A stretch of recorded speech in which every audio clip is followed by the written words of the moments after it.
Ako si Edward, isang IT professional for 8 years.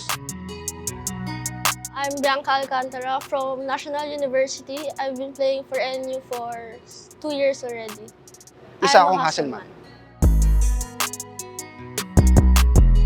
For me, hard work means something na ginagawa mo if may goal ka. Hard work ang kailangan para makayanan lahat ng mga trabaho, mga task natin para mabigay natin yung 100% natin. Na-apply ko yung hard work. Kahit maraming repetitions and paulit-ulit yung ginagawa namin. Hindi ako nagsasawa doon dahil alam ko na kahit may maliit na improvements na mangyayari.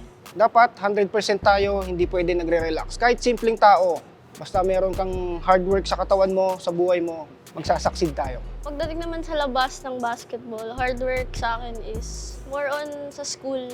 Kasi mas importante pa nga yung school. Importante yung studies, makapagtapos.